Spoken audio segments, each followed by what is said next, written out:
So apparently, Kundalini is demonic, evil, an implant by the reptilians, bad for you, and to be avoided at all costs. Anyway, that's what I've been hearing lately, particularly from the New Cagers and well, the Christian or the religious people talking about Kundalini has always said it's demonic. It's reptilian force. What? Anyway, you know, I in listening to these people and these theories, I am completely open to investigating that to say, oh man, have I been duped this whole time? Has my 17-year Kundalini process full release 17-year process to completion, consciousness liberation, has that been has that been false? I mean, I'm not making a joke here, although it probably sounds like I'm being sarcastic. In a way, I am, but I was perfectly willing to discover if I have been bamboozled, or if all the ancient traditions have been bamboozled, and all the masters, the Kundalini masters who have written and shared with the world science, like the science behind Kundalini. And then was willing to be bamboozled by all the stories of transformation of people who have had Kundalini awakenings and transformations. I'm being serious, completely willing to be bamboozled and to be wrong about Kundalini. And yet I don't I don't think that what is now being said about Kundalini, or has been said, but now in a real like fever pitch. It's reaching a fever pitch as I'm checking out all of these people like George and plenty of others that are like, oh, all the spiritual teachings are evil. They're wrong. All you need to do is go within. Okay. Um, so I'm just going to share with you the things that I got, and maybe this video, like the one on the chakras or energy vortexes, is going to be a bit laborious. I apologize, but that's how I roll when I'm talking about things like yeah, because Kundalini is, I'm not attached to it, but because of personal years and knowing people who have had who are still in the Kundalini experience, to say to go from the most extraordinary experience of my life that has changed everything about my life, my consciousness, my perception, um, and to have like merged with it, to say that that's evil. Okay, does that mean I'm evil? I don't know. Anyway, I've said enough of that. So I wanted, let's see, I don't even know where to begin, but I'm just going to roll like I roll. I'm a little off today. I'm a little tired. I've got a little bit of frustration going on with my cat. So let's just see if we can get through this. First of all, people are calling this the okay, so Kundalini is symbolically, they use the snake or the serpent. Same thing. Serpent is just a mythological symbol or word for the word snake, okay? Because it represents a coiled energy. But people in the new cager world are taking this snake and saying it is reptilian energy. And there's a distinction, okay? Reptile is like an umbrella term. A snake is a reptile. A reptile is a reptile, but a reptile isn't a snake, okay? So to call this snake symbolic snake-like full energy. It's not an energy, it's a force. To call it reptilian, these are two different things. Okay? A reptilian has limbs, is a reptile, is a lizard. So to call it that, not the same. It is not reptilian energy. That's what I got. I checked in. What I'm sharing here is I did my normal checking in. How does the body respond? Am I getting yeses or no, true or false? Okay. So, what is Kundalini? First of all, is the word Kundalini, is it in harmony with the cosmos? Do the letters, the numbers represent the right geometry that reflects what this force is? And I got a yes. And what the numbers reflect, the foundation of Kundalini it is your bridge to your highest self, your monadic self, your spirit. And its abilities is to burn away all impurities, all prison elements within your consciousness. Okay. And the success of Kundalini is that it's the 9. You reach your full consciousness, realization, and potential. Okay. So it's a correct name. Sorry if it bothers you because it reflects a serpent energy. Kundalini is not an energy. It is a force. I think they must be doing construction and they're hitting something on the ground and I can feel it vibrating. So it's a little distracting, excuse me. Kundalini is a force. It's a seeking force. It's a remembering force. It's a transformational force. This seeking force is an initiatory event that comes from the monadic level of your being. And it is a calling home of the consciousness, okay? And at the monadic level, this force is from the fire level. And so it has, and it's a force of alchemy.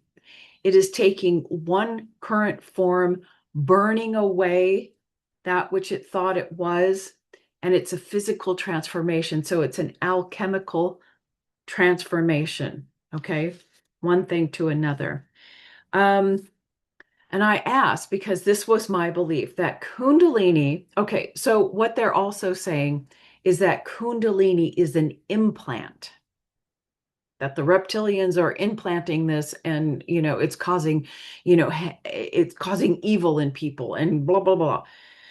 Okay, well, I was open to that, possible, but I did get well, here's what I got. I got that no, it's not evil. It's a universal force. It's a universal force that is available in all third dimensional realms. It is not unique to this realm. All third dimensional realms have access to Kundalini. Okay. Just lost my train of thought. So here I was thinking, well, Kundalini is in every human being.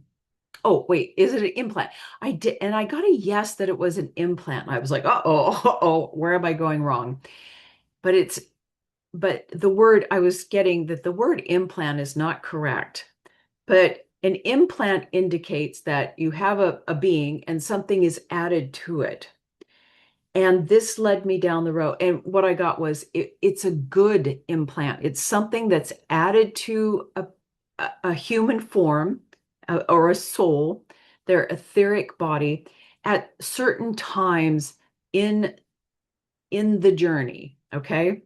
And I asked, okay, so if this Kundalini thing is added, is it in, well, that means that it's possibly not in all humans. Like my belief was, oh, Kundalini is available to every human. It's could be dormant, but it's in every human. And I got a no. And because, as you know, if Kundalini is that seeking energy and that remembering energy, like, uh-oh, something's wrong on this planet.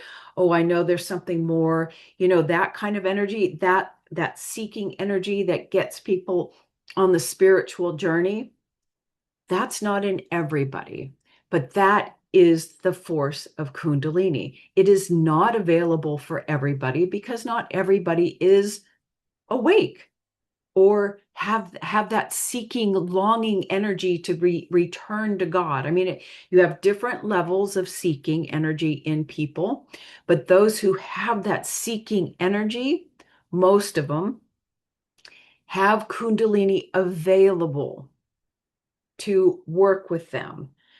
But I also got that not everybody who is seeking, because we have different levels of seeking, and maybe they say they're on the spiritual journey, but actually maybe they're just in the truther movement. They're like, oh shit, I just woke up to this prison planet and we've got people ruling, that level may not have Kundalini available to them. Okay.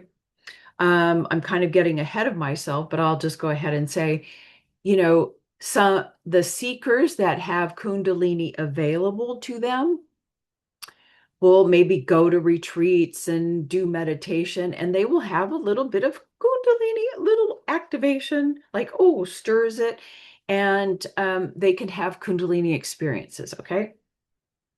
Some seekers who do not have Kundalini available and also go to these events and try to do, Joe Dispenza, blah, blah, blah, whatever.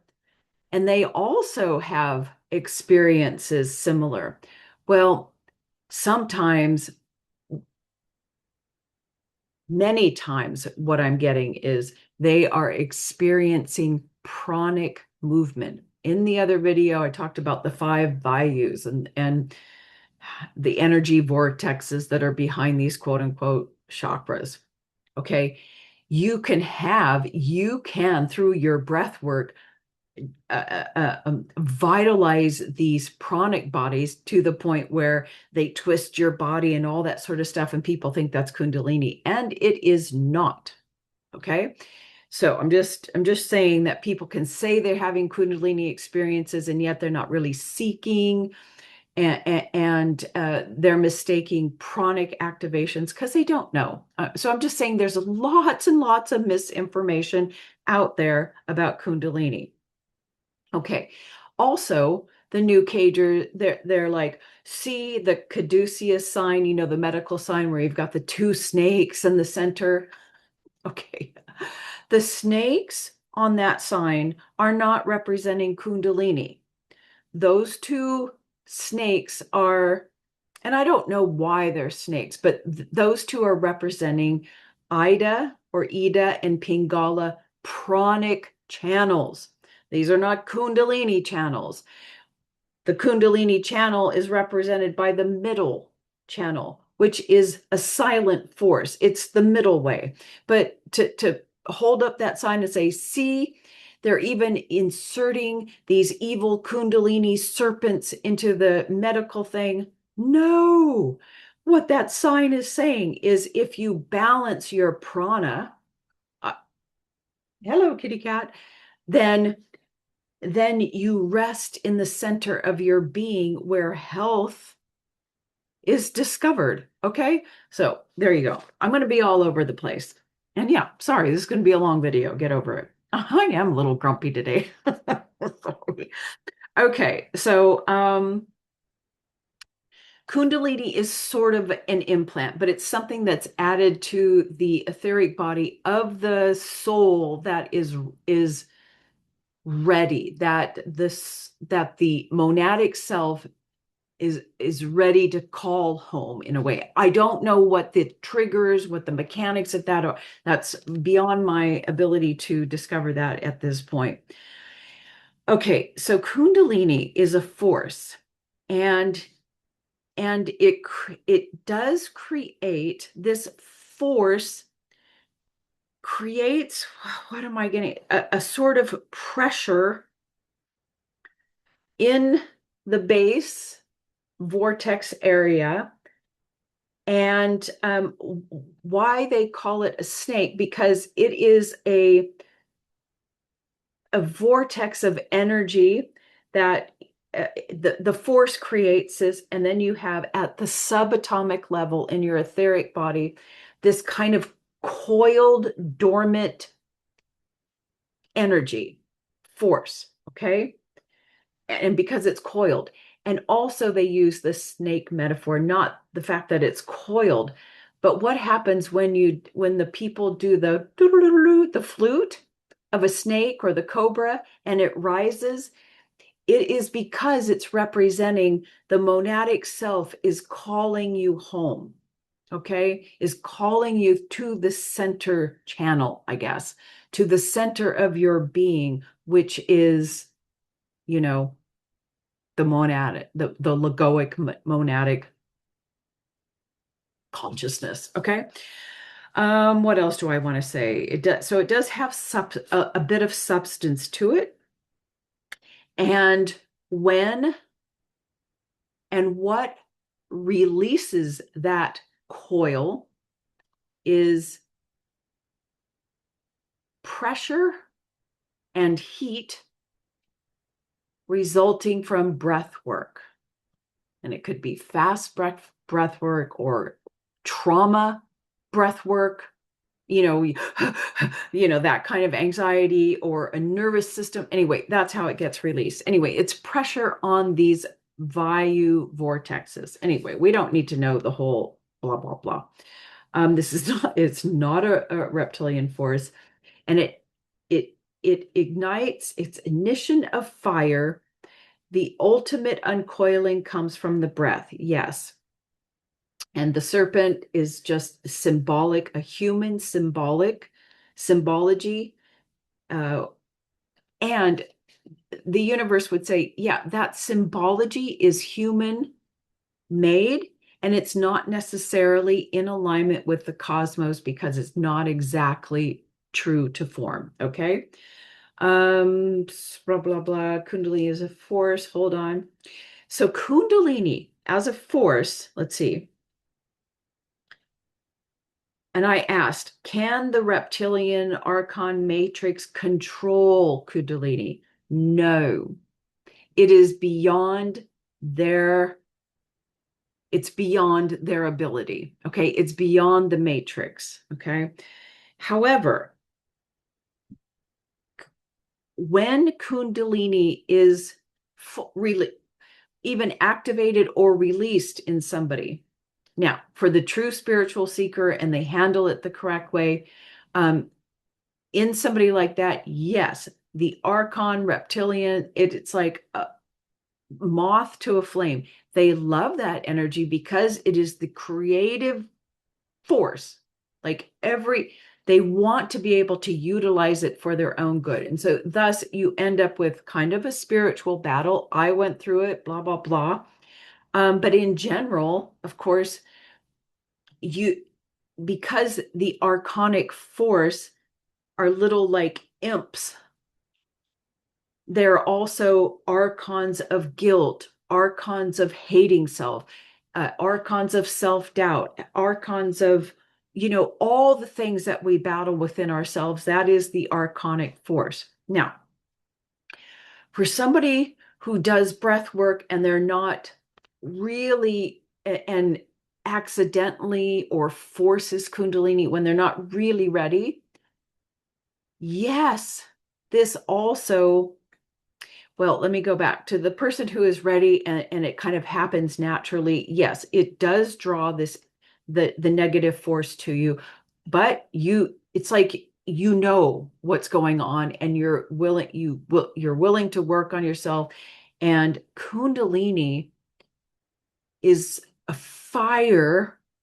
Something happened, and it burns those things out of your subtle body. And then, and then the archonic force there's nothing there for them to be attracted to. But as you're going through this, yeah, you're going through all kinds of desperation, self-doubt. Oh, yeah, that's quite a magnet. But there's like a difference when you know what you're working with, and Kundalini will come along because you're empowered and you're like, no, I am not my fear. I am not my doubt. And that Kundalini force ignites something in your nervous system and in your subtle body field, and it burns that shit out. And it kicks all the archonic energy and beings out. But someone who is not ready, who forces it, then this is what we call it, it is the Kunda buffer. This, I can't remember. Oh, the guy who wrote the something of the miraculous, I'm talking about, the Sufi teacher. He calls it the Kunda buffer. And what that does when somebody is not ready and the Kundalini force is forced up, it actually doesn't go up, it goes down. And it takes that lower pranic vayu and pushes it way down. And now, boy, the archonic and reptilian energy, demonic energy loves that, because when that vayu goes further below than it should, and along with Kundalini, then this turns people into homicidal, sociopath, it just is really bad. But you know the demons love that. I don't know if you can hear my, anyway, so it can be really bad. So I could see where people see Kundalini happening in people who are not ready, and everything kind of goes downwards into a dark realm. Of course, it would look demonic because it is. Okay. Okay. So I'm just trying to share both sides. Okay. Now, let's see. Do I even want to? So, hold on here. Let me see. Let's just move off the whole Kundalini thing. To me, Kundalini is beyond. Okay, it is good. It is not evil. Yeah, it can attract evil, but it's not evil in itself. Now I think I'm just going to go further, and people will say that Kundalini is for soul evolution. Now I want to touch on that. The whole idea that, I bought into this story that the souls are returning for lessons, that we're here for soul evolution, and we learn and we do that. And yeah, I discovered that was a false thing on my own, but I asked again, and yes, that is a false narrative, that the soul is not coming back to learn lessons over lesson and lesson. And that the phrase soul evolution is not Cosmos approved. Let me tell you. What is Cosmos approved as a good phrase is evolution of the soul is a true statement. Soul evolution is false. Why? Because evolution of the soul, you can witness the growth of a soul. You can see it's, here to there. There's an evolution there. But to say the soul needs to evolve, as in how the human has evolved, as, there's some survival thing, and it needs to adapt and be something different than it was, is not accurate. So what the universe likes better is that what we're doing here and what Kundalini assists in when soul is ready, when monad says so. Again, I don't know what that trigger is it's a soul expansion. Okay? Something in the soul field, in the monadic field, says, yeah, I'm ready to be released from the confines of my current identification and consciousness. I am ready to expand. And that's what Kundalini does. Kundalini is a liberator, not a prisoner. It expands your consciousness, and it to full awakening, enlightenment, and liberation from this constructed matrix. Okay. Now, Kundalini is necessary for this to happen, to have a true spiritual awakening, enlightenment, blah, blah, blah, blah, to be liberated. This is true. Now, also, the New Cagers are saying that even your higher self is evil, is a false god, or whatever. Okay, I was willing to entertain that. Okay. Okay, just the fact that it says higher self is the wrong wording. It's not higher, it's deeper within. So, okay, if they want people to go within, that's where they're going to find their soul. Their soul, by the way, soul is also known as your higher self. And where that um, dimensional or plane wise, that apparatus exists in the causal plane.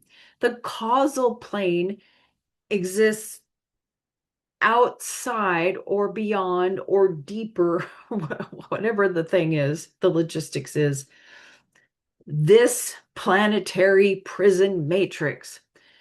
So to say that your higher self is part of this matrix is false.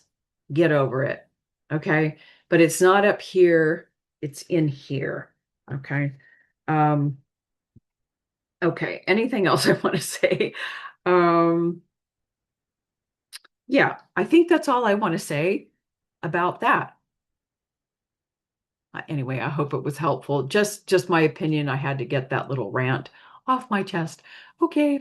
Um, and actually, I hate to say it, but I think the people taking these extreme positions, there's a little bit of manipulation going on there. I hate to say that because if you're, yeah, okay. So all for now.